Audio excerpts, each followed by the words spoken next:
Hello, everybody, and welcome back once more to Jill-O-Lantern Final Cut. I'm TheOutbackAl. I'm Chibi-Noob. I'm CheerandCosplay. I'm Kozi. Chibi, why did it sound like you, had a moment where you doubted you were Chibi? I mean, there's been a lot of time loops, man. I'm starting to doubt my own self. I thought she was doing Jill's voice. So what do we want to talk about? Angry eyeball or a cute little flame? Jill. Okay. Who cares about the book? So, this is what you really look like, huh? Yeah. What do you think? Not quite as intimidating as the Scarecrow, but... Well, you scared the hell out of Mark again, so I'd say you still got it where it counts. Aw, you're just saying that. I think you two look very cute and cozy. I'd buy a plushie. I think you look very cute and cozy. I'd buy a plushie of you. Available now. Out of character, I would also buy a plushie of her, in any form. Available now. Same. Oh, well, happy to be marketable. Developers? Anything we can get. Make ship. I'm just saying I would buy it. Are you gonna be okay like that? Do we need to keep you out of the rain or anything? Well, yeah. Probably best not to get me wet. Oh, Candy, we need to back up a little bit. Oh. Well, that's a shame. See? Candy gets it. Candy. What? I was just thinking of going swimming. Naked. Uh-huh. Why? What are you thinking of? You're gonna be a handful, aren't you? If you hadn't noticed, I'm at least 2 handfuls. Okay. I say it We every noticed. time. Candy's the best character. Candy, I am too exhausted for this. Sorry, I get flirty when I'm trying not to freak out. It's okay. I just don't have the energy to get flustered right now.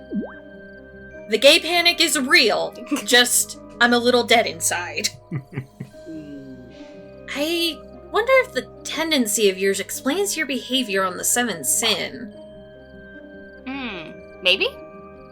It could have been accentuating energies, response impulses. Emergency. What? You said Emergency. emergency. And that says emergency. Oh. It could have been accentuating emergency response impulses. You know, fight, flight, freeze, and fawn. And of course, flirt. And flirt. That's what fawning is. Yeah, but... You're certainly good at fawning. Only in the right company. Going back to Jill, should we just treat you like any other fire, at least safety-wise? I guess? I never thought about it before, but Earth is really inhospitable to pyrodemons. If I were anything else, I'd be fine without a body, but I expend a lot of energy like this.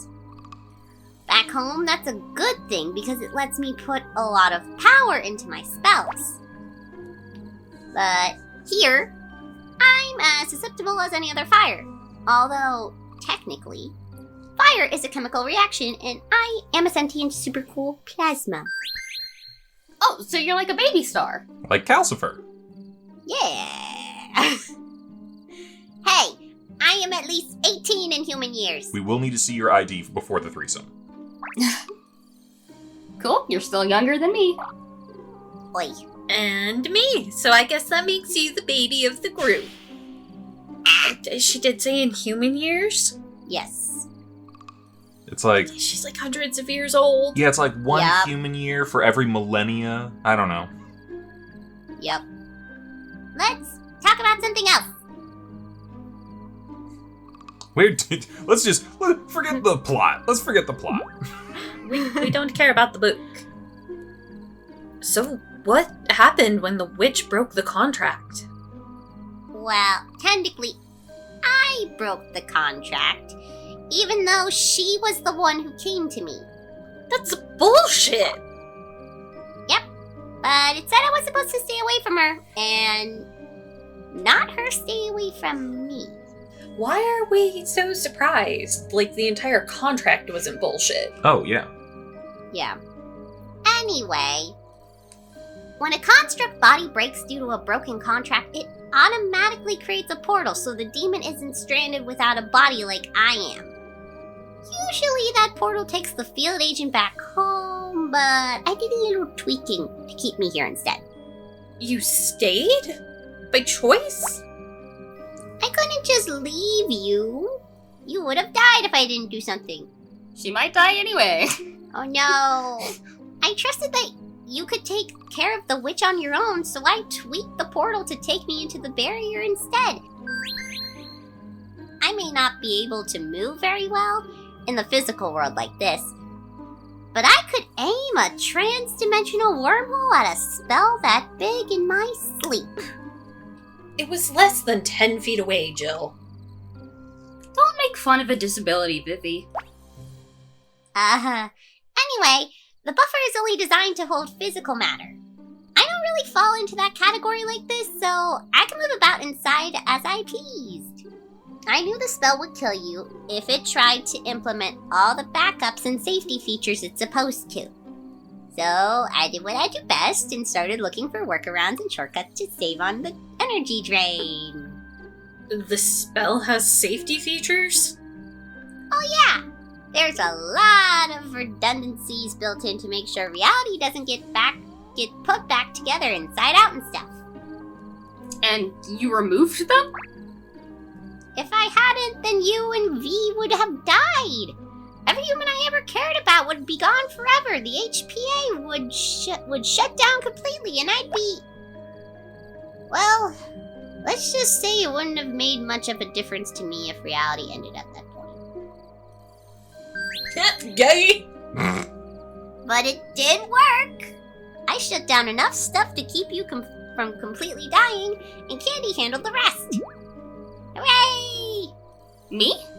Oh, you mean the CPR? Well, that. And if you hadn't been holding on to her during the spell, I doubt she would have made it to the beach.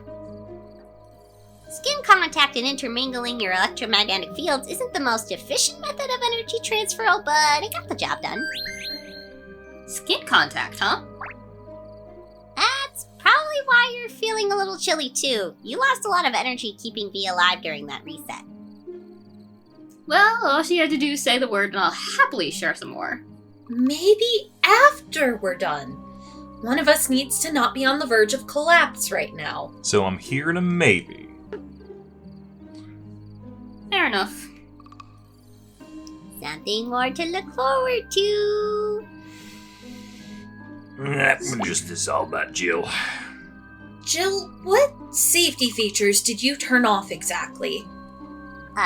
Well, like I said, there were a lot of redundancies that aren't really important.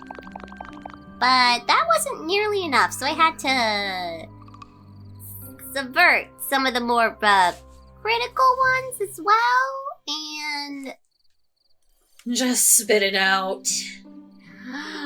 Well, the biggest thing I cut was the reality template. The spell maintains a sort of backup reality that it copies to make a reset point. Making that copy and maintaining the original take up a lot of power, so I told it to just use the backup and... Oh my god. That cut the energy drain almost by half. But there's nothing for the spell to reset to now. Meaning that even if I could survive to trigger another loop, we'd get an error. But we don't need another loop, right? Oh, or it'll reset to nothing, wiping everything inside the barrier out of existence and leaving nothing but an empty void. Either way, we won't be around to find out. So this really is our last shot. I'm sorry, are you saying we're all going to die and Lake Shish Kebab is going to become an empty crater? No, it'll become an empty vacuum, which will cause an explosive decompression that will uproot and destroy everything for a couple 100 miles in all directions. Oh, that's much better. But that's not going to happen, because we're going to get it right this time, and everything is going to be okay. Right. We just have to not mess this up, or all my family and loved ones will die in a massive decompression. Easy. no pressure or anything. Vivi, Okay, fine. We'll talk about the plot. What were you talking about earlier? Something about a human clueless? Oh, Vivi, you're the human clueless. You set yourself up for that. Homunculus. Yeesh. How are you this bad at fantasy stuff? oh, she has some interest in it. Don't you, Vivi? Remember that painting you showed me? Painting? Go on.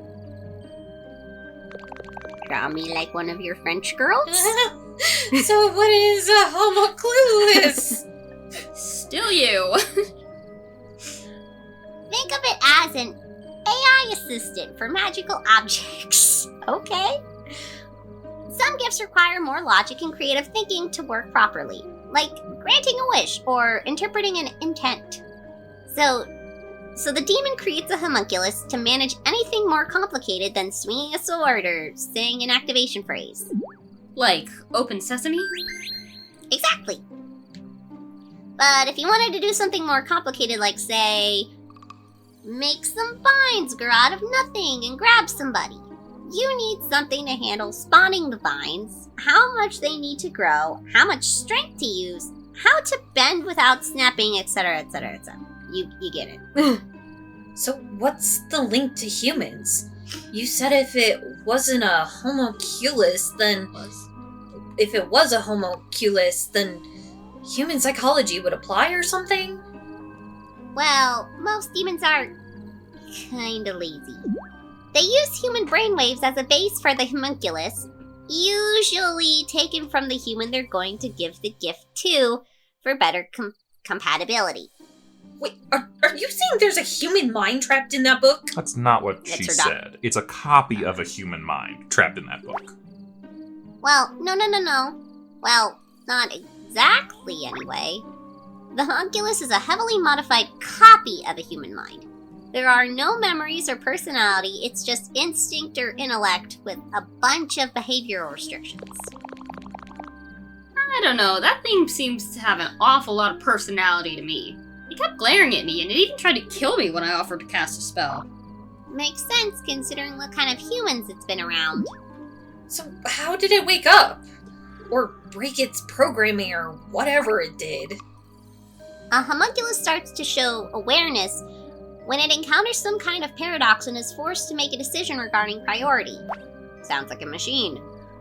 Like, if it's supposed to seek out relationships, but you make it kill everyone it meets. That is an upsettingly specific example, Jill. Like I said, long story. Now we gotta learn more. We're not ending this conversation early. So, what was this paradox that made this thing wake up? No idea. Could be anything, really. Though it might have something to do with murder, since that seems to be its go-to solution for everything. So we should try not to piss it off, or it'll just kill us? Not necessarily. A homunculus has to follow its rules. Under certain conditions, it can ignore one rule if it conflicts with another rule that's a higher priority. But a homunculus can never break its number one rule. Which is? Don't talk about Fight Club. Depends. Humans didn't invent the 3 rules of robotics until a couple of centuries after we outlawed gifting magical items, so we didn't have any minimum safety standards for AI to steal. There's no telling what the demon that created it considered as top priority. Okay, so I was specifically wrong, but Fight Club could still be in the question. Yep. Maybe if we look at what it's been doing, we can figure it out. To cast magic, to kill demons, to survive. I mean, survive seems like I think survive, yeah. But now it's going on killing demons. It's wanted to kill demons, but I don't think it's the top priority. I think at this point it's trying to gain its, it wants its own body. I think. So what would that be? Survival still? I don't know. Let's go with survival. I think they'll give us yeah. a thing if we're wrong. Yeah. Maybe it just wants to survive. That's like the base instinct of everything, isn't it? It would be kind of weird for a demon to list survive as a fundamental rule for something that amounts to a toy. But you said it was based off a human mind, right? Humans have a strong instinct to survive. Maybe that's even what created that paradox you were talking about. It's possible. Though I doubt we can reason with it or tell it to come quietly in exchange for its survival. Why not? You're like the only one it sees as a threat, right? Maybe if you tell it to come quietly, it will. Its current personality developed while it was in the possession of a serial killer, and it must know it's just as dangerous to me as I am to it. We can't trust the book any more than we can trust the witch. True. Oh. Also, if its top priority is to survive, it would be doing everything it could to keep the witch from summoning the one thing that could destroy it. Maybe it isn't just thinking about its own survival. What? Maybe it's trying to make this reality too dangerous for demons. It might be trying to protect the other homunculuses. Homunculi. Whatever. It's valuing its community over itself. Doesn't that make sense for something demons made?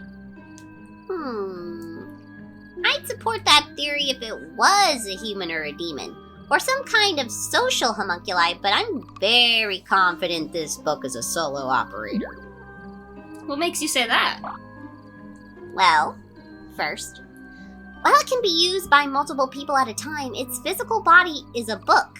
That's a very personal kind of thing. You can share books. Not at the same time, Vivi. Remember when we tried to both read the same novel at recess that one time? Oh, yeah, that didn't go well at all. My second reason is its weird obsession with V and how it treated you. If it was social, it would have welcomed having you cast magic with it. Instead, it sounds like it's getting more and more jealous and dangerous the longer you were around. That's a good point. And finally, sentient homunculi are a new discovery, and they are very, very rare. I doubt it's ever even met another homunculus, especially since magical items should be kept very far apart from each other. Right, well, I guess we can list that theory as improbable then. But not impossible.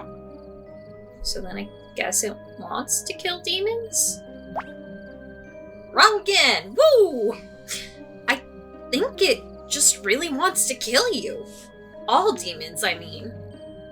I seriously doubt that a demon made a magical item that just wanted to kill other demons. V. We're very community focused, remember?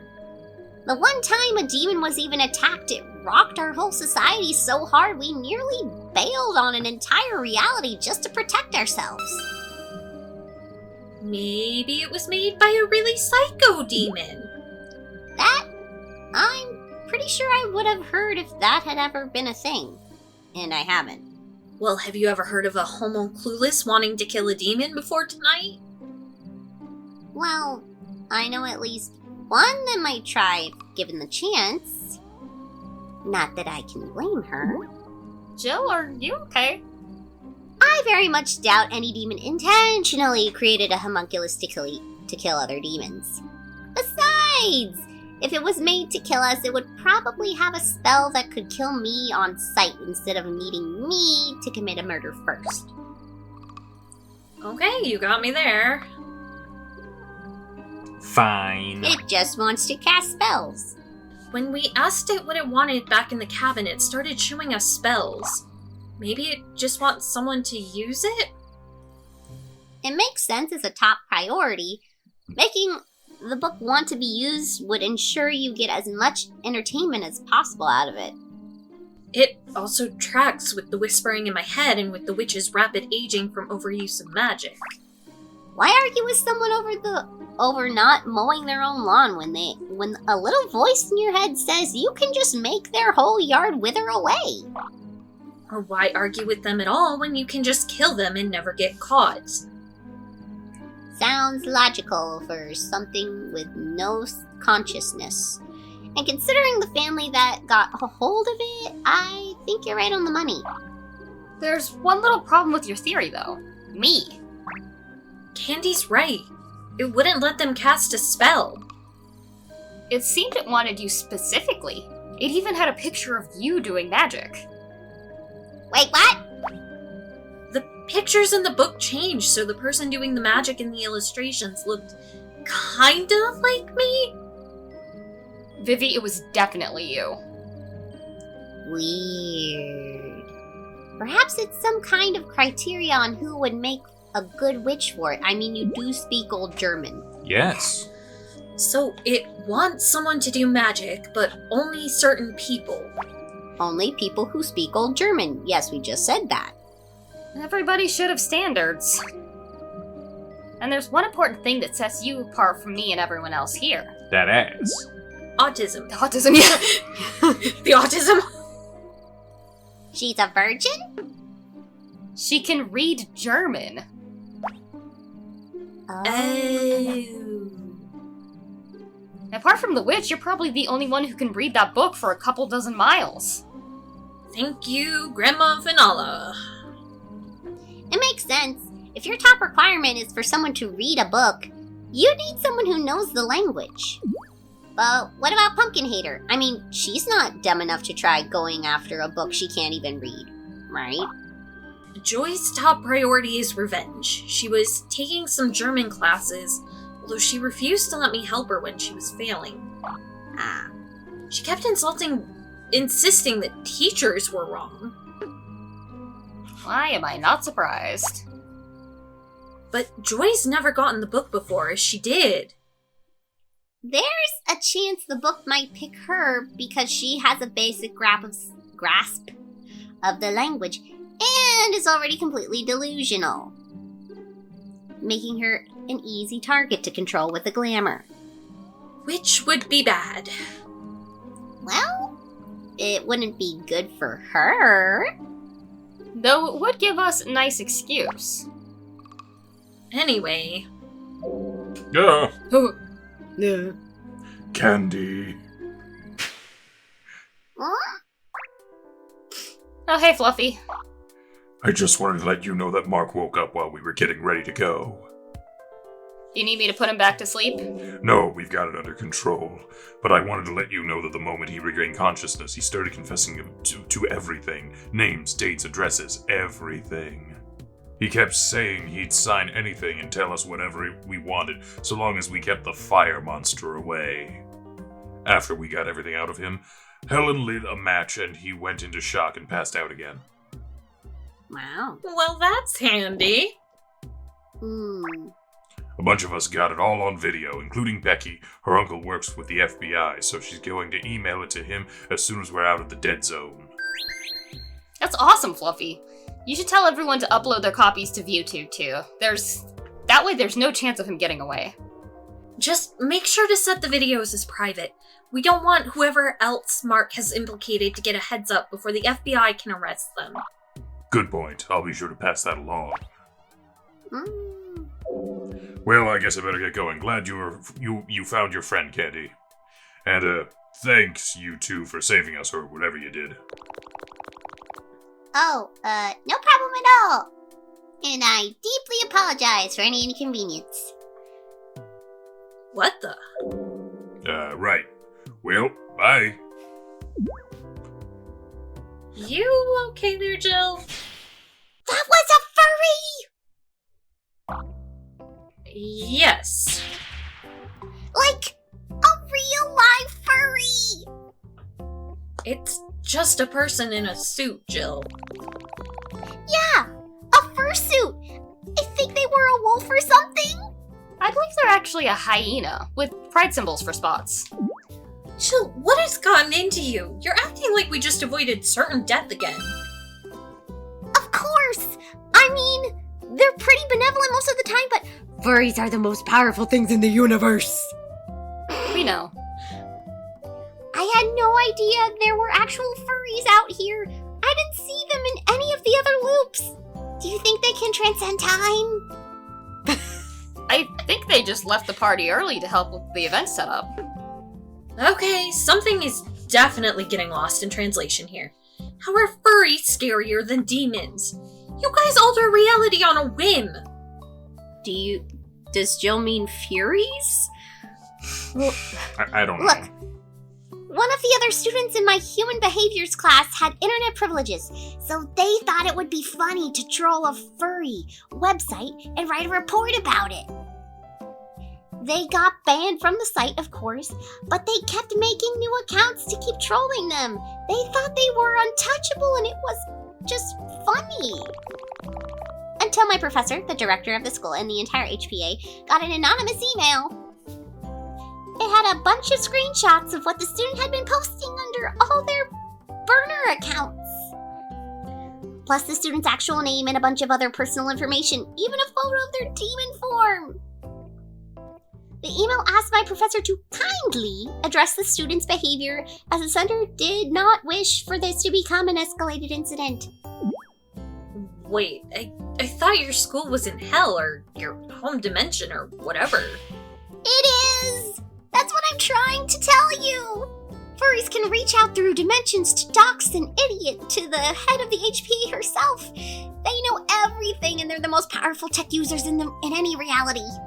The modern internet was literally built by furries, and media can thrive or die by their will alone. They control it all with art commissions and RP fanfics.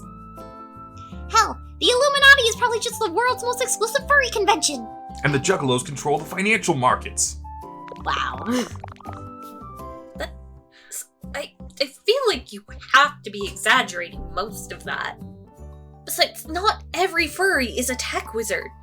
Grandma Finola barely understands how face space works, but she still posts about her skunk persona on there anyway. Wow. Your grandma is fascinating. I love you, Grandma Finola. She sounds like a very interesting person. The fact that you are related to a furry explains so much. I think she does it mostly to annoy my parents. Alright, that's great. No, your grandma's just really cool. Also, I don't think Fluffy does tech, but they are single-handedly responsible for getting the PADS program approved and organized. And they chose that name. Oh, Paw Pads. Wait, what? Yeah, it usually takes a couple months and like a ton of paperwork to get a new student organization recognized and approved by the school board. But even though it wasn't their idea, Fluffy somehow was able to get the entire thing officialized and ready to go only a week after the first 7 Sin outbreak. Oh, do you mean money? And they personally funded the entire thing for the next 2 years. So you mean money? They paid for office supplies, gas reimbursement, the utility fees for the room, everything. Wow. Yeah, if it wasn't for Fluffy getting PADS ready so fast, I'm sure Mark and his 7th Sin would have been an even bigger problem by now. He was really against the program, remember? He kept saying that having designated safety people at his party was an infringement on his rights. I didn't know about that, but it doesn't surprise me. Joy said the PADS were the only ones who came close to discovering how people were being drugged. I still don't understand how, though. PADS sanctioned parties have to have a submitted list of guests and a list of who contributed what supplies to the parties. So if we had documented that Mark had been the one to provide the cups to each incident, but he never attended them, someone probably would have figured it out. So getting PADS ready so fast severely limited how many parties Mark and Joy could spike without arousing suspicion. Looks like we all owe Fluffy a lot. Respect the furries or get in the hurries. Get it out in a hurries. Blah, blah, blah. Well, on that note, I don't know what else we want to do for today. I mean, we've learned a lot about the universe, I think. Yes. Yeah. Yes, we did. And I think that'll be about it. We'll see you guys next time. Bye-bye, everybody. Bye. Hey, thanks for watching, and if you haven't already, be sure to subscribe and ring the bell icon for notifications. If you enjoyed this video, give us a like, and feel free to check out some of our other gaming videos, our weekly podcast Anime Yay or Nay, or our parody series Madoka Magically Abridged. See you next time!